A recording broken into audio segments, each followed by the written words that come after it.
Hello, hello, hello. Good evening, everyone. Welcome to another edition of Honest Hour.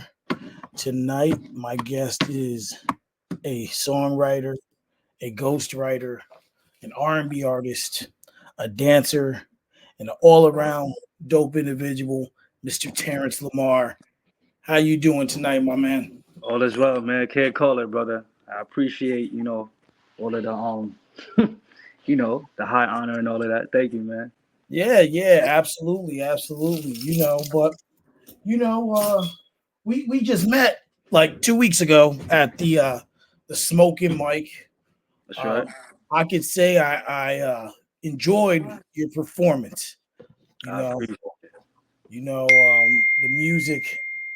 the music, especially the R&B side for males. I feel it's very very thin, if that makes sense. Like there's still artists who put out good music, but I feel like right now females on the R&B side are really doing their thing.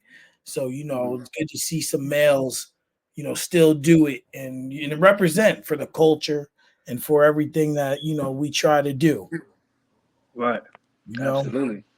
but what we're gonna start off with you, man. Where are you originally from?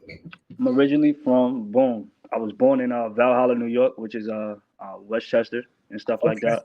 Yeah, so that's Westchester County. I was raised, in Newburgh, a little bit the Bronx, um, Middletown, Port Jervis. I was raised all over New York, but primarily my hometown is Newburgh.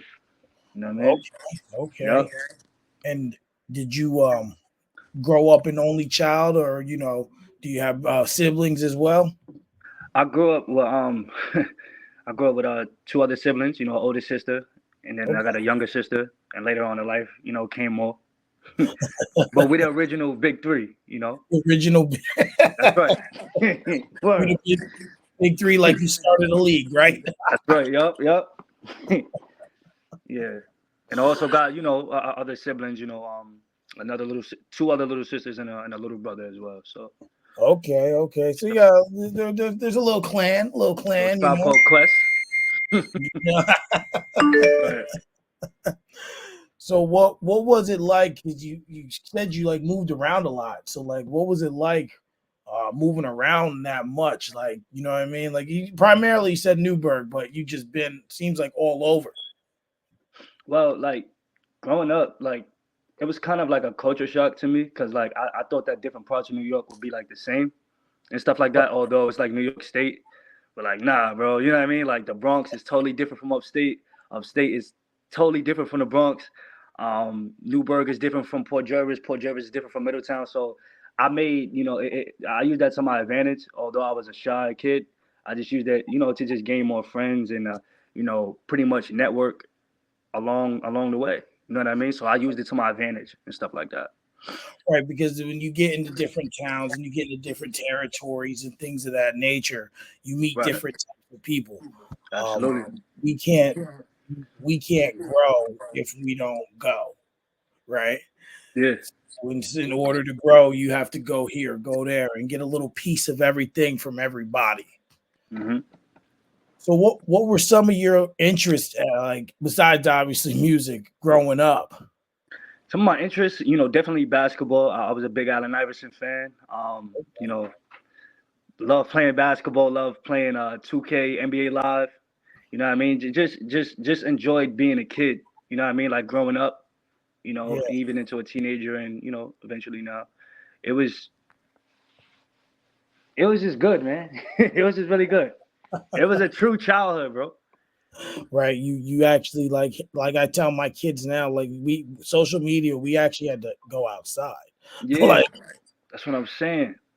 That's you what I'm know, saying. like we actually had to go outside and do things. It wasn't easy. It wasn't like it Hmm. is now.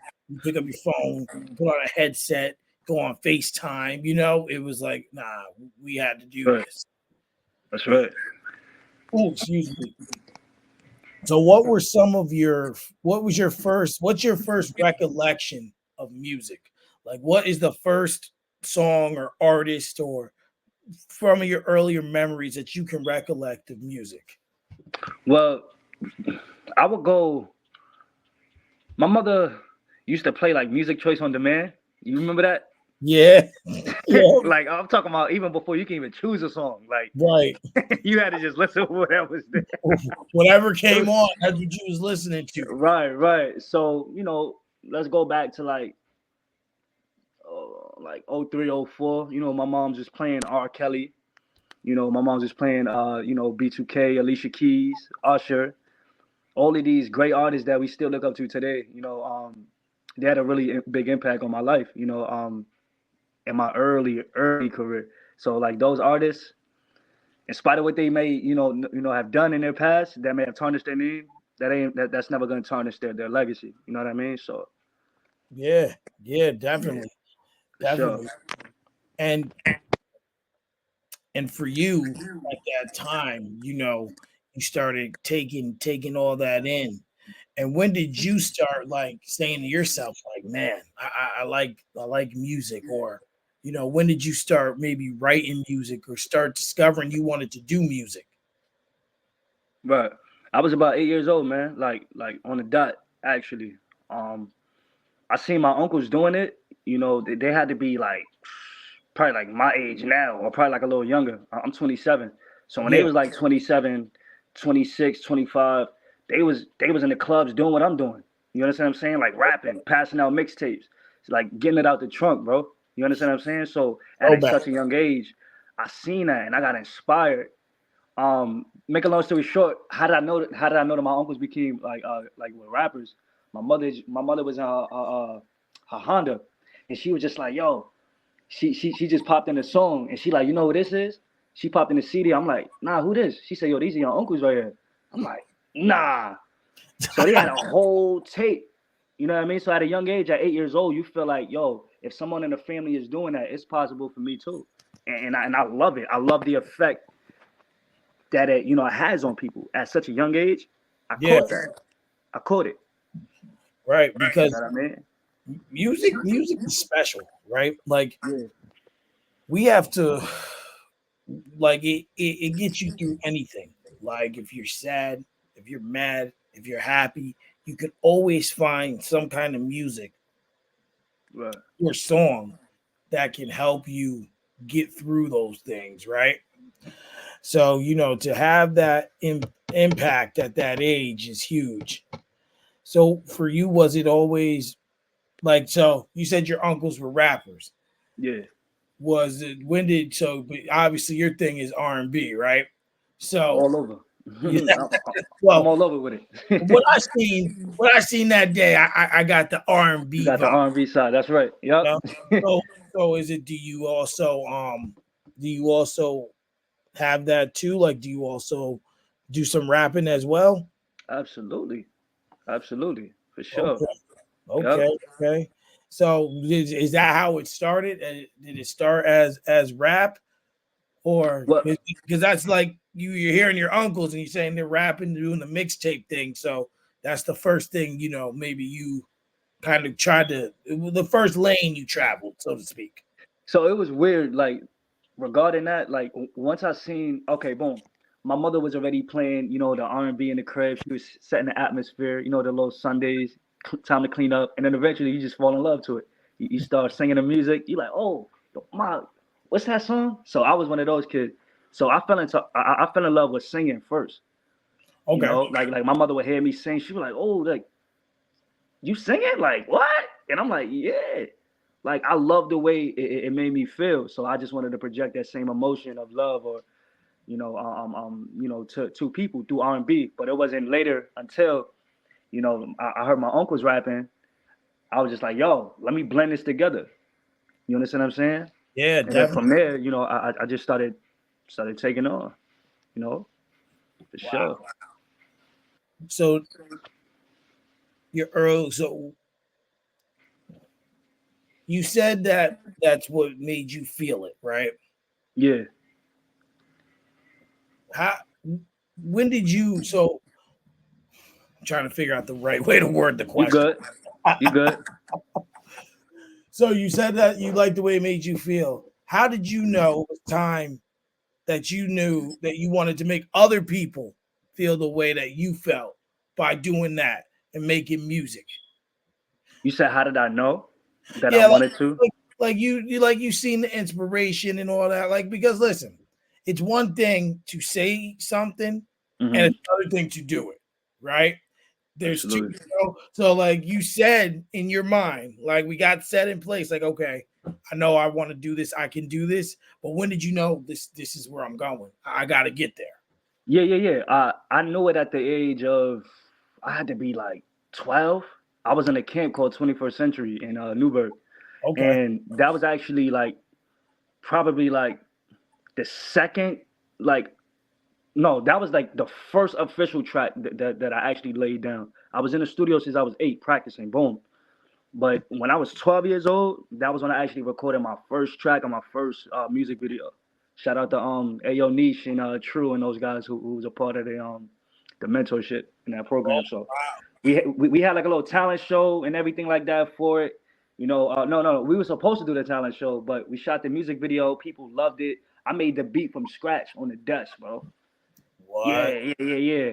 For sure, man. Influenced my friend, what I mean, to rap. He wasn't even a rapper, but we had him throw a verse in there. So it was it was dope, bro. That's when I knew if I could make them feel what I feel, I could continue to keep going because they love it, Absolutely. you know. So you made the beat from scratch. You obviously laid down the hooks and the lyrics. What was it like that first time, that first song? And once people heard it, what was their reaction to it? So with that track, it was wait, you talking about from when I was 12 or like? Yeah, like just the beginning round of it. Yeah. Yeah. So with that, like the immediate reaction that I seen from people, well, yeah, the immediate reaction that I seen from people, it was just like they was shocked. Like, how can a 12-year-old, what I mean, possibly make this stuff from scratch? You understand what I'm saying? Like, but Absolutely. little did they know this is me all day. It's just y'all just gave me the opportunity and the platform to present it. So Yeah. they was more shocked than I was. I'm like, this is what I do every day. You understand what I'm saying? Right. I'm just This is doing this. normal. Right. Yeah, this is normal. So they loved it. The video is still up. It's on Ayo Niche. It's on her page, DJ Ayo Niche, on Yeah. YouTube. Okay. Yeah, I have to check that. I have to check that out. I think sure, for sure. I have friends with her as well on Facebook. Oh yeah, Yeah. she was a big help in my career, man. Shout out to her, man, for sure. So I obviously know the top answer to this question, Talk to me. but outside of Chris Brown, hmm who are some of your other inspirations? I would go. I'm gonna name 3 because we Okay. can go all day. I'm gonna go with Bobby. I'm gonna go with Bobby McFerrin. That's the guy who made "Don't Worry, Be Happy." Okay. I'm gonna go with James Fauneroy. Okay. He's another writer. He wrote a lot of Beyonce songs. All Justin right. Timberlake, he wrote records for Chris Brown, Bruno Mars, and I would have to go with like another one, Anita Baker. Oh. Oh yeah, oh Ooh. yeah, Ooh. yeah. That's final. You feel me? Word. Another thing, I'm looking for my notebook. All right, I can't. I play this game on here that everyone hates. all right. Talk to me. It's called Honest Picks. All right. And what I'm going to do is I'm going to give you two different people, and you just choose between them. Just about everyone hates this game, Mm-hmm. and but I yet keep doing it. But I can't find the daggone notebook I had for with yours in it. Man, we had a house inspection today, so we had to like clean the house and my wife was putting stuff away. So Lord, So good. Lord knows where it went. So you know what? We gonna I can't find it, so we're gonna go off the cuff a little bit. Let's do it. I'm Let's gonna do choose it. two people and we just gonna go with it. Okay. So, you know what? We're gonna start something a little different. Instead of the generic Biggie and Tupac, I'm gonna say, would you rather pick Tupac or DMX? Ooh, I'm gonna go with DMX. DMX, okay, Yeah, okay. I know that sounds absolutely crazy, No, but I'm gonna have to go with X. no, not really, because if you think about it, both of them were impactful in their own ways. Like Right. Pac had that poetry feeling behind his lyrics, but DMX was just a monster among men, and Yeah, just his connection with God. You for know, sure. DMX is a top 10 rapper for should be in everyone's top 10 easily, Yup. easily. Biggie Smalls or Eminem? I'm gonna have to go with M. M. Yeah. Okay, okay. Buster Rhymes or Jadakiss? Ooh, dang, don't do that to me. Okay, I'm gonna have. You said Buster or I'm gonna have to go with Kiss. Oh, dang, that's tough though. Cause in their own unique way, it's just like, bruh, Yeah, for like it's like, sure. you're like, really? Just why? Just why? Mm-hmm. Yep. Kendrick Lamar or Lil Wayne? Kendrick. Wait, I think I Okay. said that too fast. Yeah, Kendrick. My man's right here is a big Kendrick fan, so I ain't want to be mad at me. You would have went with Wayne? Yeah, I'm gonna just have to go with Kendrick. Wayne is not at the Super Bowl this year. Sorry, guys. Fair enough. Fair enough. Hey. Andre 3000 or Black Thought? Oh my gosh, Andre, bro. But Black Thought holds a special place in my heart. That's crazy. Oh he's my like, gosh. he's like, Uh, really? That's how everyone feels when they mm-hmm. play this game. KRS-One or Ludacris? Karis won. Wait, no, that one I found one. I'm sorry, that wasn't the right one. It's cool. KRS-One or Rakim? I'm gonna have to go with Karis one based off of his message. Yeah, I mean, you can't go wrong either way. Yeah. Like there's no doubt that you can't go wrong either way. Mm-hmm. LL Cool J or Big Pun? I'm gonna have, I'm gonna have to go with Pun. Okay. For sure. Ice Cube or Big L? L. What? Is that even a question? Yeah, I'm gonna have to go with L, bro. For sure. 50, 50 Cent or Cameron? Ooh, 50 said a Cameron? You go with 50, bro? I Yeah, I'm gonna have to go with 52. You have to go 50? Yeah, Ain't nothing wrong with that. for Ain't sure. nothing wrong with that. Well, most deaf or common? What? Don't even do that. As soon as you said the first name, like most deaf. Are you kidding me? Come on. That's my come on. He said, don't even do that. That's top five like MCs of all time, bro. Like for real. J. Cole or Drake? Cole. Hands down. Oh man. All right. So I'm about to head over to the R&B lane here. Alright, let's do it. Curtis Mayfield or Teddy Pendergrass? Ooh, I'm gonna have to go with Mr. Teddy. I'm gonna have to go with Teddy on this one. Okay. You got Okay. Curtis? Okay. Luther Vandross or Barry White? Luther Vandross and Barry White. I'm gonna have to go with Luther. Okay. Sure. Okay. Sam Cooke or Marvin Gaye? Sam Cooke. I'm gonna have to go with Sam Cooke. Even think about it, just nah. For sure. Keith Sweat or Neo? Ooh, what? Neo, bro. But Keith Sweat, it sounded good until you put him up against Neo. I'm gonna have to go with Neo, bro. Brandy or Monica? I'm gonna have to go with Monica, bro. But Jill Brandy's a beast. No. I'm wilding. Brandy, I'm tweaking. I'm sorry. Yeah, I'm bugging. You can't go wrong either way. Like it just that one's a preference one. I don't feel like one's better than the other. I personally enjoy Monica's music more, but them first two albums Brandy had, for sure, second to none. Jill Scott or Erykah Badu? Ooh, Erykah. Shaka Khan or Sade? I'm gonna have to go with Shaka.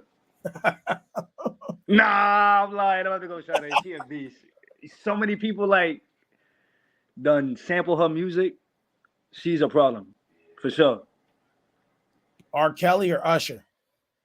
Cows, man. What? Kidding me? Stevie Wonder or Ray Charles? Who we gonna say, bro? Stevie Wonder. Come on, bro. We got Stevie over here. Oh gosh. Mary or Mariah? Mary. All right. Now we into the part these two everyone hates. Whitney or Aretha? Whitney. And the finale, Michael Jackson or Prince? Here's what I would say. They both honestly like hold like special places in my heart as far as like the music and the legacy that they left. Absolutely. But who we gonna go with, bro? We gonna go with Mike. Of course. All the time. The only way to all go. The time. I'm doing this on my computer. I would show you. There's like a picture of him right here. I got one over there. Word. Oh yeah. I'll listen. I love Michael Jackson. Like no one can tell me that anyone's better. You can believe what you want, but I'm gonna go with the flow. Like that's just what it's gonna be. Right. I feel you. So and you handled it well. Listen, I had Hood Soul Ahmad. Yeah. I had him on here a couple months ago. I asked him Biggie or Tupac, his head was gonna explode. That was the first one, and I was like, oh God, this is about to be terrible. Like yo, he was like really stressed. And then that night I just had I put some stuff together. I wish I could find the paper where I wrote it down. I had a few where he was like, bro, why are you doing this? Like, what did I do wrong to you? I come on the show to get abused. Like he was just oh man. He was so stressed out. Some people can answer it with ease, just boom, boom, boom. But some people, they like, I don't even know what to say. Like excruciating. And then I'm like, you pick both or neither. They're like, nah, I ain't gonna bitch out. I'm picking one. Yeah. You know what it is though? Like it's like at certain times in your life, you listen to specific artists for specific reasons. You know what I mean? So depending on your situation right now, if it aligns with how you were feeling when you were listening to that specific artist, for that time, that's gonna be your favorite artist. Absolutely. Make sense? Makes sense. You know what I mean? So that's the reason why he had that effect. Like, I can't. You know what I mean? So like why? Right. So from that time when you made that the song and the video at 12, what started to transition next for you?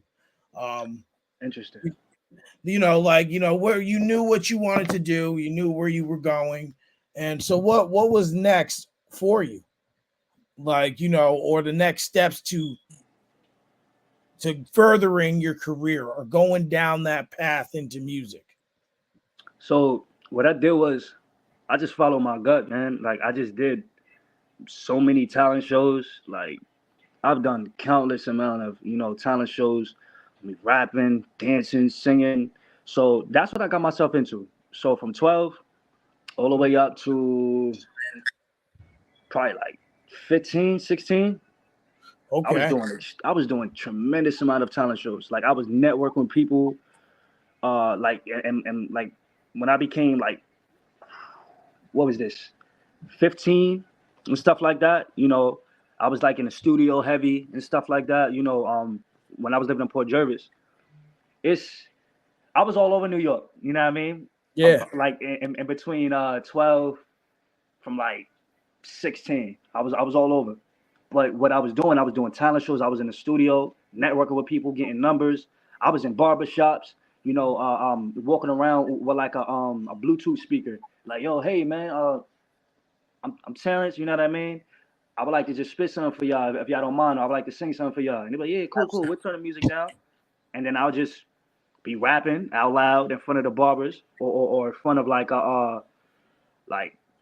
like many people, man. You understand what I'm saying? Like I didn't stop. Absolutely. I didn't stop. So from there, that gained my credibility. People started hearing about me. You know what I mean? Like for real. They're like, Okay. oh, that's that rapper guy. Or they see me in school. Oh yeah, yeah, that's the dude who. You know what I mean? So Yeah, you kind of just started to build a rapport right, for by just sure. doing that, because showing your face, like even like me with this podcast, like yo, you know how many times I've been stopped, like yo, you're the guy I've been seeing online. Yeah. Like yeah, they were like yo, then like I did. You're like the third episode I've done on StreamYard. Yeah, I did Marcus last week, Mark Dimes. I hmm had Steph on Tuesday, so you're the third episode, and now Nice. like a lot of people are garnering, and I'm getting messages to come on. Like it's all about putting yourself out there and growth. People There want you to do go. people want to do these in-person interviews and stuff. I'm like, well, gotta get funds to do that, people. One step at a time. Sure. One step at a time. So, and during these times when you were out there putting out these mixtapes, trying to spit and trying to get these things hmm or get to the next level, were you putting out any new music, or were you making any like EPs or singles or albums at the time? Like, what was Yeah. your creative process like during that time? Yeah. Yeah. It was a lot, bro. So like around that time, let's go with like 14, 15. Stepping into high school, Yeah, freshman year. That was the time where I was just creating, bro. Like I was in people's cribs, like, yo, you got a studio, let's make something. And then I would have like a collection of all of these different, sounds of myself, recording music, singing, rapping, some spoken word. You understand what I'm saying? And absolutely. then there was a group that I was a part of. I forgot what it was called. It was old, but one of the guys, still to this day, he still raps. His name is Rockstar Hype. That's Okay, my that's my god brother. You know what I mean? So me, him, and another guy. The other guy was a producer. He made the beats and recorded us and stuff like that. We okay, all formed a group, and I was like the first group I was. I forgot what it was called, but we made quality music. You understand what I'm saying? So that process of being in the studio at such a young age, 14, that made me feel like so like, yo, I could really do this. You understand what I'm saying? Like, I absolutely. love the way I'm sounding. I'm loving the way the people are responding in the studio. You understand what I'm saying? They're giving me positive feedback. And once we're dropping it, people were just like, yo, I heard your track. And I'm like, how did you hear it? Oh, we heard it from such and such. Or we heard somebody playing it. So at 14, 15, you hearing this, that's like equivalent to fame. You Yeah, understand what I'm saying? That's almost absolutely. equivalent to like, yo, like this is I'm on like something is working. I just got to keep going. You just got to keep grinding for it, Right. right? Working with many different artists. That's what I did. So, and now, so during that time, hmm you're learning, you're garnering everything together. How, when did you start transitioning so much into becoming that solo artist?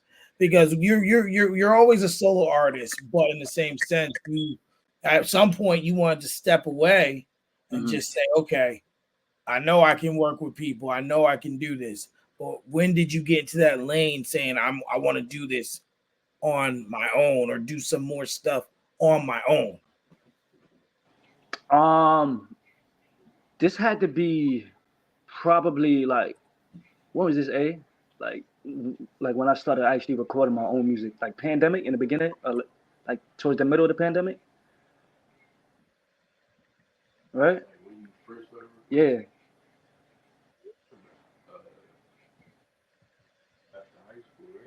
recording myself. Nah, all right, boom, boom. Here we go. I Okay. remember now. My bad. So when I started taking like the solo route, Yeah. and I started doing it like on my dolly for real, this was this was really high school. Like probably like I had that little run, being in a group, and when I was 14, 15, freshman year. Right after that, the next year, I was just like, yeah, we about to keep turning this up. You understand what I'm saying? Yeah. If it ain't broke, trust me, I ain't fixing not a damn thing. You feel me? Like if I gotta continue to keep performing, putting up flyers in school, you understand what I'm saying? That's what I'm gonna Yeah. continue to keep doing. So that's when I realized, boom, like what was that, Sophomore year, 10th grade, I'm about to do this. You was like I'm about to become that guy. I'm about to be on. Like facts. People are gonna know about me. That's when I felt like sophomore, 16, Okay. And then 15. so from there, you started doing all this. Like you started, obviously, you were writing songs. Right. Now we know the word ghostwriter and music is very frowned Forbidden? upon. Yeah, Frowned yeah. Frowned upon. There you go. very frowned upon to have a ghostwriter. Hmm. But yet we know that some people, some of their biggest hits aren't something they wrote. Usher did not write "You Got It Bad." Right. Michael Jackson did not write "We Are Not You Are Not Alone." Talk about it. You know, um, those are the first two that come to mind. Hmm. And that's some of their biggest hits. Hell, Will Smith didn't even write "Getting Jiggy with It." Right. Like, Right. so for you, how did that become about, like, starting to ghostwrite? Like, and was it, but I know you've ghostwritten for a lot of artists, well-known artists as well, man. But how did that start, and who did you maybe start writing for? Because the other thing too is sometimes, and you can speak as an artist with Hmm. this part, is you write a song and then you like, damn, this is a good song, but it ain't for me, right? Like you just like this, you just write it out and you like, this ain't my lane. Like, even though you wrote it, you like, Hmm. nah, this is for, I can give this to him, you Right. know, and I just need to get my, I don't know the business side of how that works. If you write a song, how you get paid and all that, but um that's something I'd like to know if you don't mind explaining. Um, Absolutely. but yeah, like, how did you get into that ghost writing? And how So did it start so much? for sure. So what was this like in a pandemic? What year was this like? 2021? Like I started doing the band lab thing, or 2022? Eh? Like 2020 started doing the band lab. Boom. So like 2020, I hopped on a there was a little wave called band lab. You know what I mean? You was able to record off your phone Yeah. and everything like that. Being able to record quality music. I had $100 mic. I had like $100 interface. I had like probably like some 49.99 like Skull Candy headphones, and I was getting it, bro, like with my iPhone. You understand what I'm saying? A couple of Absolutely. extension pieces, and I was getting it, bro. So what made me started writing for other people was when me and my bro we'll wake up every morning and listen to type beats. You know what I mean? We'll listen to like Gunner type beats, or like Chris Brown type beats, or Aaron May type beats. You understand? You understand what I'm saying? Kaylani type beats. And as I heard this, I'm like, I was almost tapping into the mind of the producer. Like I want to give them what they want. I want to give that producer what they want. If that's a Kaylani type beat, that person has to be going off as if Kaylani wrote it. Right. You understand what I'm saying? So I'm thinking, I'm like, yo, let me do it. You understand what I'm saying? So I would hear stuff. I'm like, yo, this sounds like something that Kaylani would do. Like this sounds like something that LMA would do or Chris Brown would do or Usher. So I started doing that after a while, recording my own music off BandLab, bro, off of a phone, bro, and then sending it out to different artists, you know, through management, through the labels and stuff like that. A lot of them haven't got back to me, but we still got faith. You know what I Abs- mean? For sure, for sure, Absolutely. for So sure. when you do that, and let's say someone takes your song, how's the business side of that work? Right? Because obviously if you write a song, Mm. you gotta get the credit, you gotta get royalties and things of that nature because it's your song. So how does that work on the business end? Right, right. Well, shout out, to the first artist that I actually wrote for. He actually gave me the opportunity. His name is Devo. He has a song called Chemistry. I wrote that song top to bottom. You know what I mean? His part. So Okay. song got like 17K, views on YouTube and stuff like that, video out and stuff like that. Congrats. So with that, I took it like a little bit more serious because that was my actual like first paid like client. So I said, you know what I'm gonna do? I'm gonna set up my own paperwork. I'm gonna set up these split sheets. I'm gonna set up the percentage that he could get as the artist, and I'm gonna set the percentage that I can get as the writer. You know what I mean? Yeah. Um, Based off of the credibility of the song and where it could be shot at. You Yeah. understand what I'm saying? So I set my own paperwork, set a price, boom, sign, agreement, shake hands, song is done. But the song Chemistry was supposed to be my song. He Oh. loved it so much that he was just like, yo, bro, I gotta have that song. Please. I gotta have that song. He damn near begged me, bro. Oh But it man. was a blessing. It was a blessing, So for Because sure. you were able to explore another lane, so to speak, right? Like, Right, right. some. Facts. In fact, if you don't mind, his the engineer who actually produced the record and stuff like that, he no who engineered the record. That's he actually worked with Tory Lanez on the song "Talk to Me, Baby."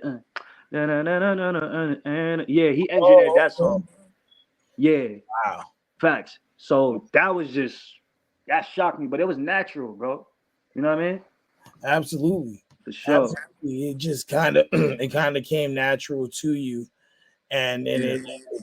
it's helped garner you as an artist as well. Right. Because if you can write for someone else, that means your credibility for and your standards higher. Oh Because yeah. it ain't easy to write for other people.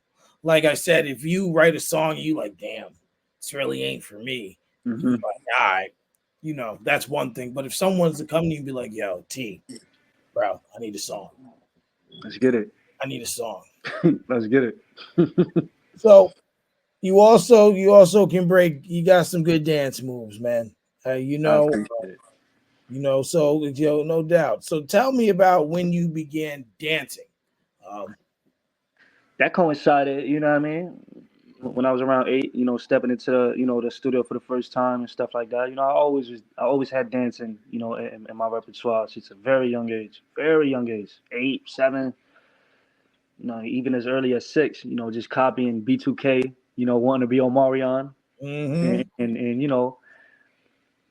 for sure, man. And well, so then growing up, obviously you implemented those dances and the things you've seen. Did you ever join like a dance team in school? Did you ever take like dance lessons or classes, or just was able to implement what you see from these artists and these other people?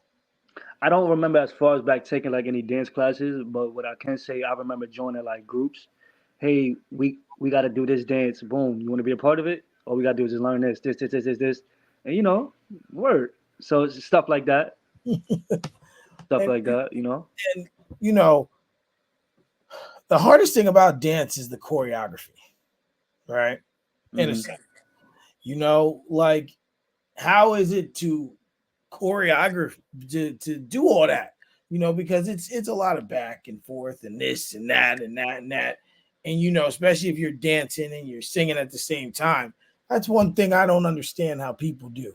Like to do the dance and the singing, like nah. That takes a special soul. Right. So let me ask you. So I'll answer that with a question. Okay. Are you familiar with um um um um Michael Jackson? He was saying something like he said in an interview, "Study the greats." Have you ever heard of that? That phrase come out of his mouth? Study the greats. Maybe not from him specifically, but I have heard it before. Right. But okay, cool. It goes like a little. It goes something like this: Study the greats and become greater. Right. My mission is not to become greater than any of the my favorite artists. I just my goal is to just help them. So what he said and what that meant was just like if you as long as you're able to just stand back and just observe what came before you, Right. like like Mike, Usher, James Brown, Elvis, and you just study these people, eventually you're gonna pick up on that because something in you is saying, "I can do this." It's the reason why you're watching them. You know what Yeah. I mean? So I like to watch footage of different artists and stuff like that, and just implement some of their moves into whatever I'm doing because whatever's been done, I mean, whatever we're doing has already been done. So there ain't no move that I could just make up and be like, "Oh, somebody probably did that centuries ago." So I just like to Mhm. study people, bro. You just don't exactly know if they did it and when they did it. You just Right, kind of like, I'm doing it right, now. right. Like Michael Jackson he didn't even invent the moonwalk, bro. It was somebody else. But he just brought attention to it. Right. That's it. That's You all it know, is. It's just who could do it the best. That's all. he just brought attention to it. So Facts. um you said before you're in a different you're in a lot of different lanes, right? Hmm. If you were to, what message would you want to, do you want your message to send to your audience? Hmm. On a ghostwriting aspect or I artist mean, or as I'm sorry, as an artist, like as an what artist. what what message do you want your music to send to the audience or to your audience or to just the people in general? Um, that's a great question. I would definitely say, my message would be like the same way like you see me passionate about music Yeah. and the way it does something to you. Like in other words, it makes you feel excited. It brings you to a memory that I was in. It helps you to emotionally connect. That same type of influence that I have on that, I want you to have that same type of influence or whatever you love to do. Mm. You understand what I'm saying? Because I get people coming up to me all the time, da da da da. Yo, when you dropping this, when you dropping that. That's what I want. Like I should be coming to you. When are you gonna open up that shop? When are you gonna drop that book? Hmm. You understand what I'm saying? So, because I've been Absolutely. doing this for a long time, bro. You know what I mean? So I would say that that's my grounded message. The same passion that I have for this, I want you to take that same passion and do what you love and inspire people and make me a customer or whatever you got going on. Mm. You understand what I'm saying? Mm. I can. Like like if you cut hair or something like that, right? Cut my hair. Cut it Yeah. with passion. Like you understand what I'm saying? Like Absolutely. love what you do. If you writing, right. Absolutely. Like You know? For it's sure. it's what you got to put into it. Some people don't always understand that. You know, Hmm. and a lot of people want the success, but they don't want to do the work to get there. Right. You know, and that's just something that we as people have to get out of. Is just kind of like, what are we doing here? Like, why are we doing all this extra stuff? Like, or why aren't we doing the extra stuff, right? I should say, right? Like, Yeah. people don't go that extra mile to get to that success factor, but when they don't get there, they're upset. Hmm. Yeah. So another deep rooted question is, how do you find a way to appeal to a new audience, but yet still stay in your artistic lane or artistic vision? So, Mm-hmm. in retrospect, that's a little bit of an open ended question, but like, you know, you want to stay in your vision, but sometimes you have to step out of it to appeal to other people. If you're trying to appeal to those people, what do you do? Or what's your thought process to say, okay, what's gonna Mm-hmm. make me be me so they see me but hear what I'm saying and feel my music? Right. Bingo. So it's a Bible verse, right? I forgot where it's. I think it's in Philippians or Colossians. Don't quote me on it, but it's somewhere Okay. in the Bible. So basically, it was a writer named Paul. Paul talks about. He says he basically like acknowledged that like whenever he went out to go preach or to spread his message of God, to people and stuff like that, that he understood that they wouldn't accept him off rip. You understand what I'm saying? So it was a verse that he said, even after he said, even if I have to, um, um, what did he say? Yeah, he says, I will, I will become anything to draw. Like he said, I will become anything to basically get my message across. In other Okay. words, like he was saying, like I would, like even if I have to look like you, even if I have to dress clothes, the same type of clothes that you wear, or like same type of style, or I would do that in order to get this message across. So I take that in retrospective, and I'm like, boom, I could do the same thing. If I'm trying to attract, this Kes what's his name, Kenny Chesney fans, the country field, or Yeah. like if I'm trying to attract, Billy Ray Cyrus fans or something like that, I'm not gonna pull up in some jeans and in a fitted in a hoodie. No, I'm not gonna do that. I'm gonna pull up in a cowboy hat with a belt buckle. You feel what I'm saying? Absolutely. Maybe a vest and look like them, but get my message across so that Yeah, when they see me, they like, oh, okay, he one of us, but I'm coming with something totally different. you coming with who you are, Right, even though they're right. not gonna be able to see that, right? Like in a sense, like they'll see you as a person, Yeah, but they'll also see you, like you said, on their level. for sure. Because it's just like, all right, sometimes you have to really get into people's heads to understand who they really are. Hmm. For sure. And that's just a small aspect part of it, is just the appearance. You know what I mean? Like, I'm listening though. How do you balance the pursuit of artistic integrity with commercial considerations? Repeat that one more time. How do you balance the pursuit of artistic integrity with commercial and considerations? What do you mean by that? When I say commercial considerations, let's sometimes um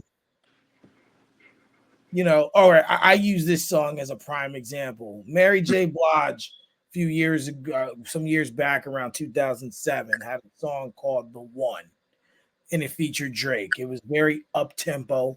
It was very fast. It was like like a party track. Got you. However, it wasn't in her lane, right? Mm. So I'm a firm believer that that's a commercial song. Drake was coming up. Hmm. So record label probably told her like, "Hey, times are changing. You kind of need to go this direction to get in that audience Right. to appeal to the new audience. Don't matter about your 90s audience. We need to appeal to the new audience." Got you. So Got like you. yeah, if you're recording with someone and they say, "Yo, T, we need you to kind of try this." Hmm. How do you balance your integrity as what you do as an artist, as Terrance Lamar, Yeah, with yeah. that, if you even consider that? Because some artists might be like, "I don't care. I'm going to do this because this is what I do." Hmm. And that's what gets artists in trouble. That's pride. You understand what I'm saying? That's how a lot of artists fail, because they be like, nah, I ain't doing that. I ain't about to keep up with the times. You understand what I'm saying? And then they miss so many opportunities or many records that they could have been on if they would have just been like, nah, in spite of being an artist that I know who I am, there has to be some type of compromise or I wouldn't say compromise, negotiation. That's the right word. Okay. Like I understand this is not who I am, but for the sake of me furthering my career, I'm gonna do it. Me, I don't like drill. I don't. Yeah. You understand what I'm saying? It's not that yeah. I just don't like it. You understand what I'm saying? The message that it sends behind it and everything like that. But and that's me holding my integrity. I'm naturally a positive person, but in order for me to, when the drill wave came out a couple years ago, I had to hop on that trend quick. Yeah. You understand what I'm saying? I had to hop on the trend quick, and that's what I think makes Drake so relevant. Even though people may not like him, that's what makes him relevant, bro. He knows how to keep up. He knows how to keep up with the times. You don't think he want to drop another Take Care 2? You don't think he want to drop a Take Care 3, bro? You feel me? So it's just, I just understand who I am, and then I go with the flow to further my career. That's it. You got to just go with the flow, bro. So with that said, describe a particular song or album where being creative was unique, challenging, or difficult. Of one of mine. Yes. Yeah. Ooh, I would have to go. I like 2021. I dropped an album called "Refine Me," and that it was tough because I had to go to two different. Like I was literally, I recorded that in two different states.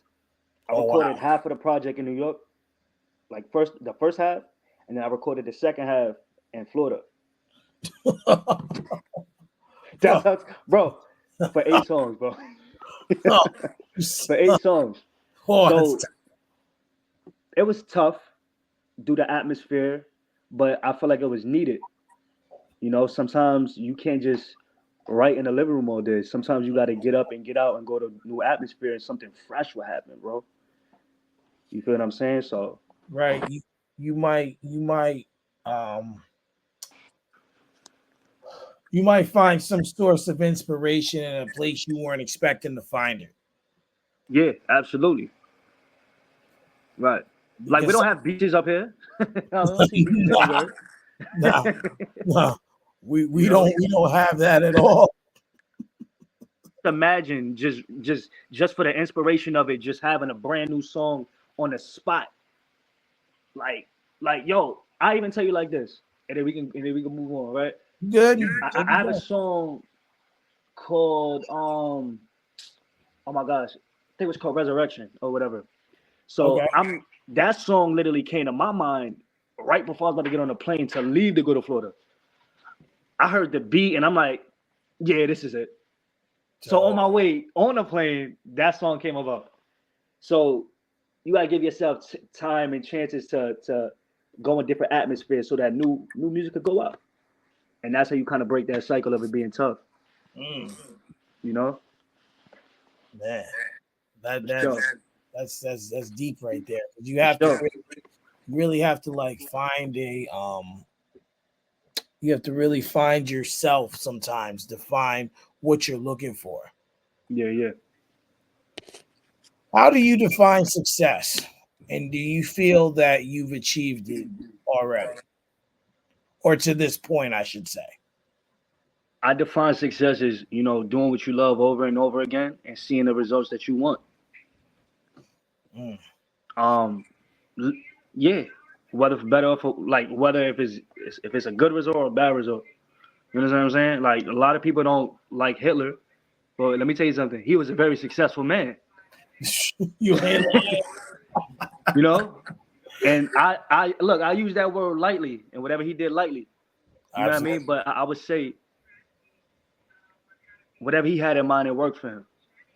Mm, Whether if it harmed somebody or benefit them, he was successful because he seen that in mind, and he was able to control a whole nation of people. You understand what I'm saying? So me, it's just doing what you love over and over and over again, mm, and allowing people to reap the benefits off of it. And I do believe that yes, at this point, I have achieved a great amount of success as far as networking with Rick Ross. I never thought I'd be in a room with same room with Rick Ross and a rooftop. Mm. Like Chris Brown, like my favorite artist. Yo, like this thing is possible, bro. This So thing is possible let's get into Chris Brown a little bit. for sure. You know, Chris Brown for me personally is my second favorite R&B artist. Like when I rank him for me personally, Mhm. he's number two. He ain't bumping R. Kelly. Yeah, no, I feel you. It I feel just you. I don't care how many 60 song, 30 song albums you put out, bro. Like I don't care. Like you ain't bumping R. Kelly. Like, right. if you want to put R&B in a lane and you want to throw Michael, then Chris Brown would be three. Me, I don't know if I would put Michael R&B or pop. Michael's like his own like Dude's an island. alien, bro. So what was your first recollection of Chris Brown? Like, and I want to spend some time here because you a lot of your mannerisms and the things you do very much embody what Chris Brown does. You know what I'm saying? Mm. So what was your first time you remember hearing Chris Brown? Yeah, this had to be like '05 when he first came out with what was it, Run It or Yo? No, Run It was after. I think I remember Run It, then Yo. Run It then Yo. I think so. It could have been the other way around. Look, I believe it was Yo. I believe it was Okay. Yo. We're gonna go with Yo. So when I heard that back in '05, bro, I was like, yo, who's this light-skinned dude trying to come up on the scene, like thinking that he gonna beat like Omarion and yeah, I was tight. I'm like, yo, because I knew he was gonna be up there and I knew he was gonna last. You know what I mean? So I ain't gonna lie. I was hating. I didn't look personally, bro, I didn't want him to last, bro. I'm gonna be honest with you. I did not want that man to last, bro. At first you wasn't feeling it. Nah, because I'm like, you know how you so used to like to a certain artist or to like a certain sound? Yeah. And then once you hear something come along like right beside it that kind of sounds just like it or a little better, you like, nah. I'm not accepting that. Nah. I don't care how good you are, bro. This ain't what we're doing. Yeah, I was a hater. I ain't gonna lie. Let's put it like that. I was a straight hater, bro. And that's, you just saying how you feel. Mm-hmm. And so from that time, when did you really start saying, like, I fuck with this dude, like legit, like he's that dude? Oh, his consistency, like when he dropped wall to wall, bro, forget about it. Like this everything from the videography to like the vocals and everything, to the costumes. They had a vampire look. That was fire. I'm like, yo, what? So pretty much like his consistency of making bangers was like, yeah, this dude is about to be something for real. You look at Chris Brown's discography, and you just look. I'm looking at it now. Mm-hmm. Well, what we got here? Like 12 albums, roughly. Like, Yeah. But for me, well, I'm gonna ask you, of all his albums, well, what's your favorite one and why? I'm gonna have to go with X, bro, all the way. Really? Really? On there, listen, that man got cows. He look, yeah, he got R. Kelly on there. He got Brandy, bro. He got so many artists on there, bro. Like, Trey Songz is on here. Usher. Come on, bro. Come on. Yeah, Rick that Ross. album like spoke a lot to me, for sure. It's not a bad choice. It's just not the choice that you usually hear from everyone. Mm-hmm.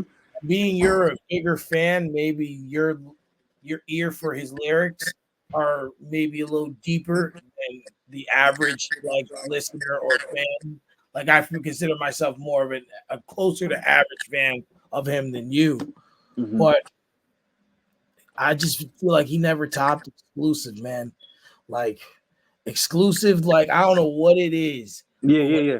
when that album came out, I was just like, yo, like, bro, like, and I think what did it for me was that there weren't as many features, right?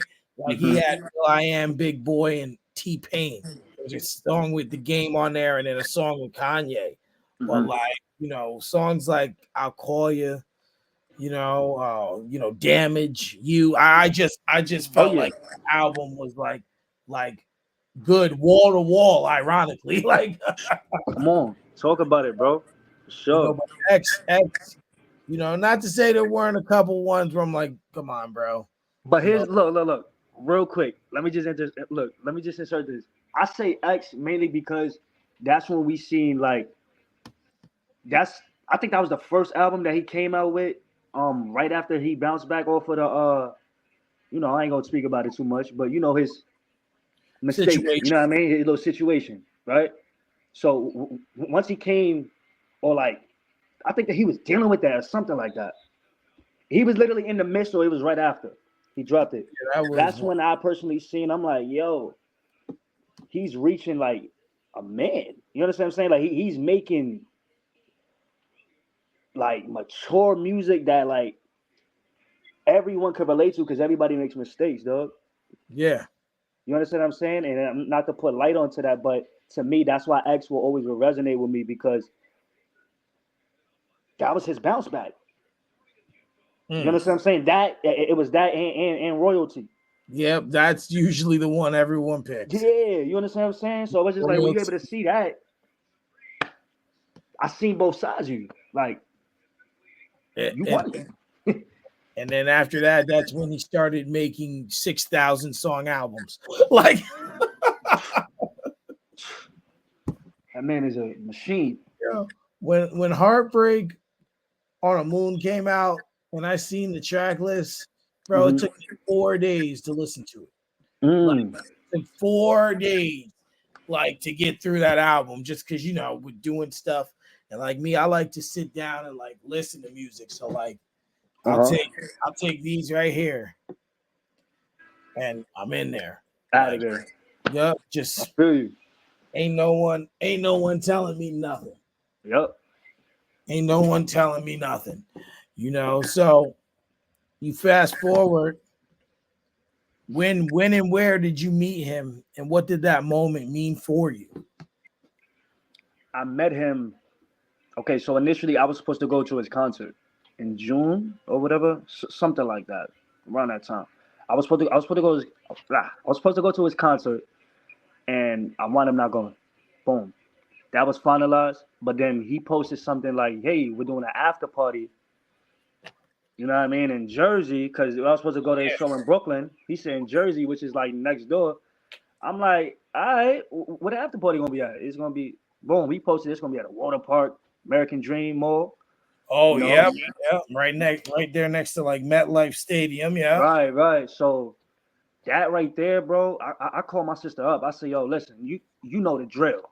My boy is coming to town. I'm not playing. Like I'm not a fan, bro. Like I'm deeper than a fan. Like I'm a writer, so I'm here for a specific reason. yeah, To let him know I'm Terrance Lamar and I'm here to work right beside you, bro. You know what I'm saying? So absolutely, that just came about, bro. I paid like $200, like 200 just to go see him. You know what I mean? 100 for absolutely. my sister, 100 for me. That was the ticket prices. Went there. It was dope. Wound up happening. Um, I went to go use the bathroom when everybody was partying, Yeah, and then the lights started going down. And I'm like, oh my gosh. So halfway to the bathroom, I'm like, yo, don't tell me he about to come out. So I sped over. Like, imagine me trying to walk around a big water park, like a pool in front of mad people. And, bro, that was, and then what wound up happening, my sister was just like, yo, boom, there he go. And I'm like, yo, yo. I felt like it was like, yo, it was nothing like it, bro. It was nothing like it. It yeah, was it was literally nothing like it, bro. and you was just like, So you were able to have like a small conversation with him? I was able to have a conversation with him. So what happened was my sister, she was in the back. She like, "Are you ready to go home?" I'm like, "You know what I came here for." I was like, "I'll be right back. Stay over there." She was all the way in the back. I wiggled my way through the crowd. Excuse me. I'm there to see Chris. Like I'm a part of the team. Gassing it, bro. You know what I mean? So I'm like, yo, part of the team, blah, blah, blah. Security was just like, nah, do not let him in. Go over there. Bro, I took off my hat immediately and I wiggled my way through. By the time I knew it, bro, within 5 minutes, I was already like on the outer circle of his entourage. Oh Shout out wow. to DJ Fresh. I say, yo, Fresh, listen, I just need to get next to Chris, bro. Like, I have a few words. I got to let him know I'm a writer, bro. You know what I'm saying? Absolutely. He let me into the circle. I met his dancer, Taylor Terry. And then I met his other dancer, Joshua. And then I met his other dancer. So now I'm really right there, bro. Can you imagine? Like, so now, man, I went from the crowd into the inner circle. Yeah.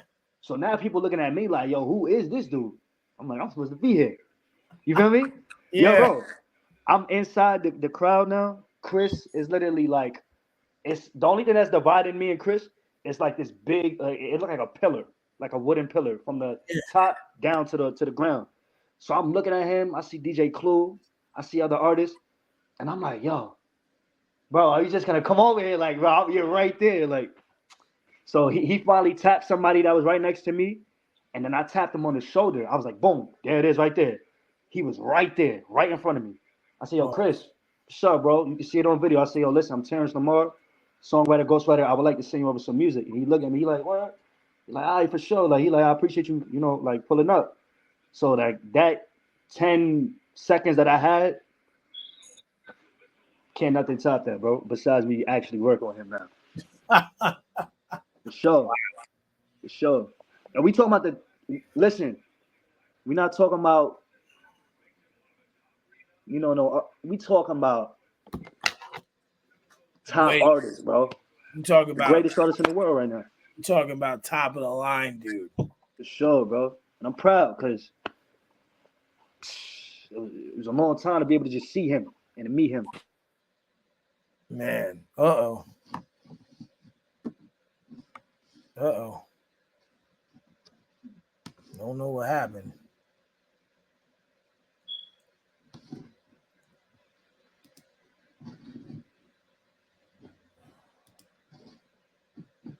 See.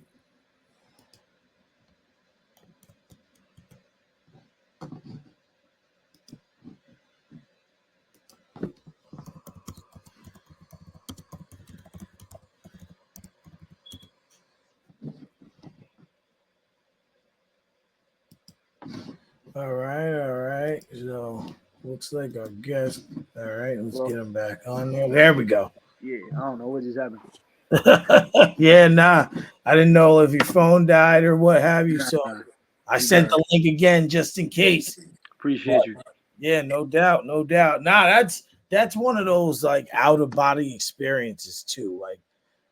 Like people say, oh, you know, people kind of look down on that kind of stuff. Like, these guys make all this money to make music or what have you. But it's still good to have people don't look at it the other way. It's good to have someone or people that you can look up to because no one talks about them being a positive role model in a sense, because people just because you make music or just because you play basketball don't mean you can't be inspiring. You Right. know, people just want to look down on that stuff. Who cares if they're famous? They're doing something. They're changing lives with their music. Right. And that could mean more than anything else to someone. That's right. That's right. You know, what do you think is the role of music in society, and how do you see yourself contributing to it? I would see that the role of music in society is to just inspire, man. It's to inspire people, going back to what I was saying before, it's to inspire people to just to just move in a certain way. You know what I mean? Um, for better or for worse, because that's how music is. It's meant to just inspire. And my role in music, I would say, is to, you know, to do the same. You understand what I'm saying? To inspire people to, you know what? That's too cliche. My role in music is to turn artists into like superstars by like with the power and the creativity of my own writing and Mm-hmm. the help of my writing too. Because I know other artists are part of other writers I should say are part of an artist song. Like, did you know that with on the Thriller album there was over 40 different writers? Wow.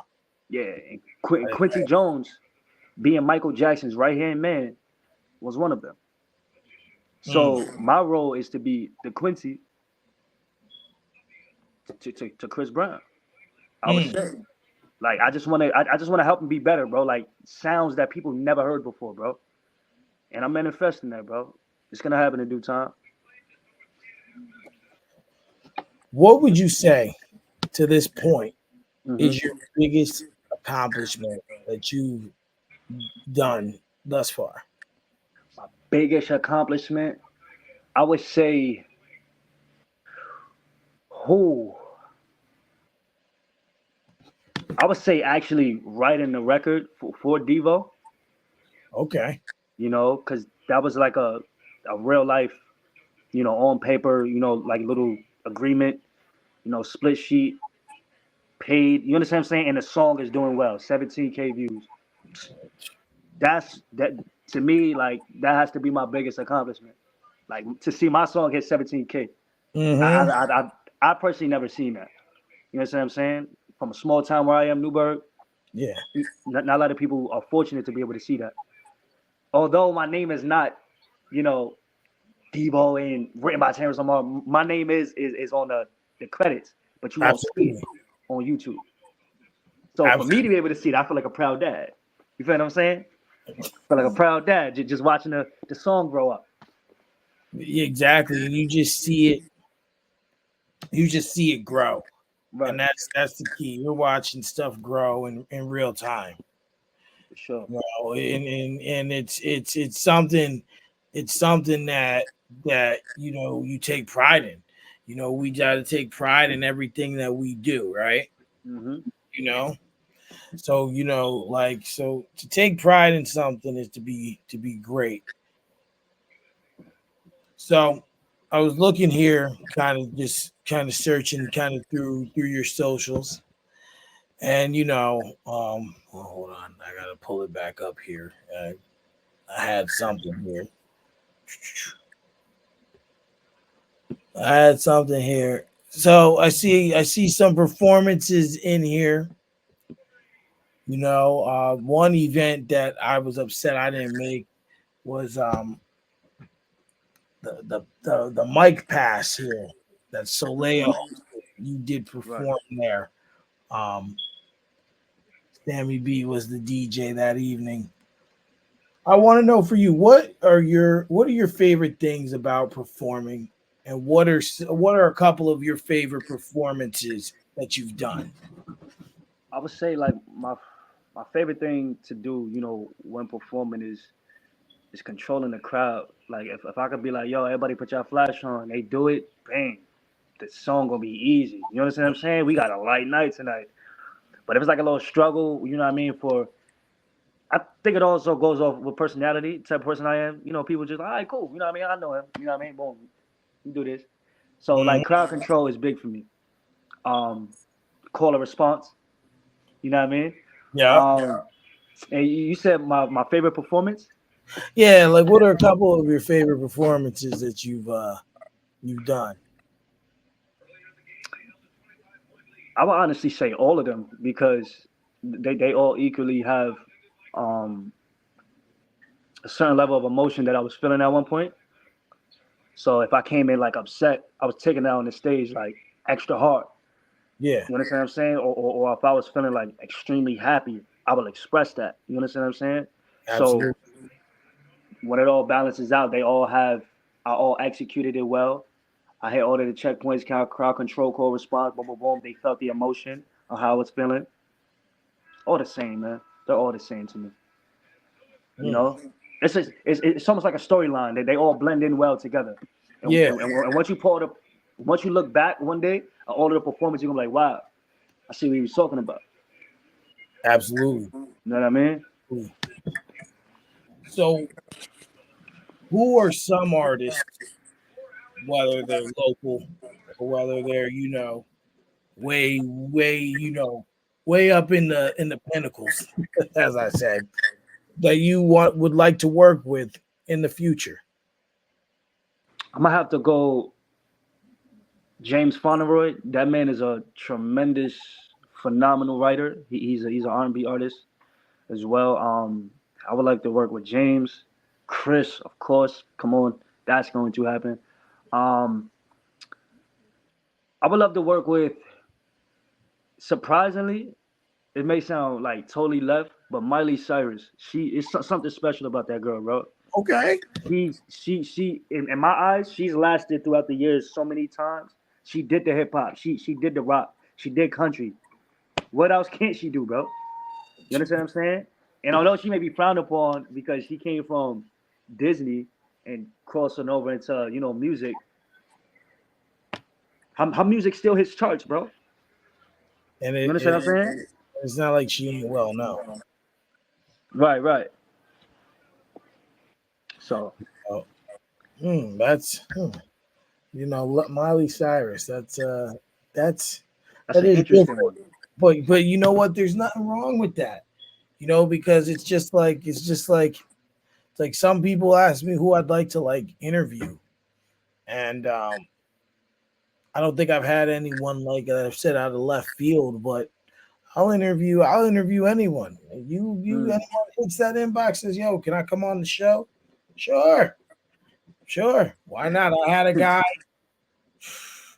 Oh, I forget his daggone name offhand. BDG Pop. Hmm. I'm Shout getting, out to him, man. you Yeah, know, yeah. he's like, "Oh, I was put onto your show. Can I come on and we have a conversation?" I'm like, "Yeah, absolutely. Sure. Let's do it. I'm Sure. down for whatever to have anyone come on and have a Hmm. conversation. We got to be open, transparent, and this platform is to help people. That's Right. what I want to do and bring attention and awareness to people who may not know who you are. Like I said, I didn't know who you are till that night. Like I seen the flyer. I'm like, who's this? I said, well, I'm gonna be there because I want to know. Like I appreciate it. here we Sure. are. You know, Sure. Yep. So, what is a list of goals that you have, or or that you would like to accomplish during the course of your career? I would say, hmm,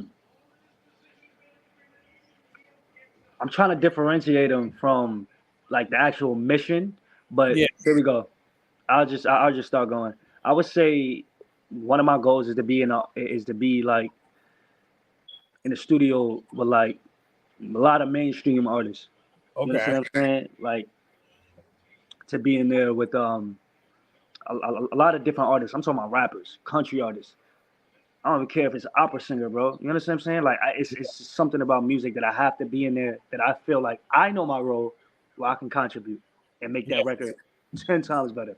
You understand what I'm saying? Not saying that I'm the one that's gonna, but if you allow me on that a little bit, I know my position to make that credibility shoot up. Yeah, so it's just be in an atmosphere full of artists, full of musicians, and then just be there and just soaking up all of the energy, bro. You Mm. understand what I'm saying? That's one of them. To literally also sit down with these artists, write music for them. You understand what I'm saying? Let them hear, let them see where I'm coming from with that. And yeah, man, it's my goal is just for other artists to just see them shine. I keep emphasizing other artists because it's really not about me, bro. Absolutely, because you want to make sure that if you're shining, you want everyone to eat. That's a fact. That's important, bro. You want everyone to eat, and you want everyone to be who they are. That's it. Like, like if you think that artist is good now, wait till I step in the room with them. Mm. That's all I'm saying. So Wait till I wait till I'm in the room with them and you're seeing the pen put to the pad and those vocals start coming out and they're singing it exactly how I was singing it off of my reference track. They're gonna, yo, okay. You understand what I'm saying? You're gonna have that look like, yeah, I see where you was going with that. I see why you was in that room with that artist. because now you've brought them to another level. Yeah. To make artists have Billboard hits, bro, it's time. Yeah, and it's hard because now people aren't people aren't looking to help one another. Right. Like right now, I've just started telling people like for me, I'm about to work with this company named All Right Entertainment, Oh, that's what's and, up. and the guy that Congrats. appreciate it, the guy I'm working with actually has a connection for me to take part of this podcast and put artists on iHeartRadio. That's what's up. But I'm having issues getting artists to say okay to green light it. So I think I'm going to do an investment of some sort. I'm going to set up some kind of like raffle, right? I want every artist in the area. I want you in it too. I want every artist in the area to go into to sign up for this raffle, and then I'm gonna figure out how to do a drawing, something creative, and then whatever artist I choose from that raffle, I'm gonna pay for them to go out there, have this interview, and then get into iHeartRadio, and then you get in their rotation and everything. Because That's what's up. sometimes people got to see it to believe it, right? Mm-hmm. If like Sure. one artist gets on there, and I'm like, yo, this is what's happening. The people are gonna be knocking, and then the guy who's running that um that line of the business is willing to come up here and help invest in me to do something up here. So it's all a stepping stone. It's an investment.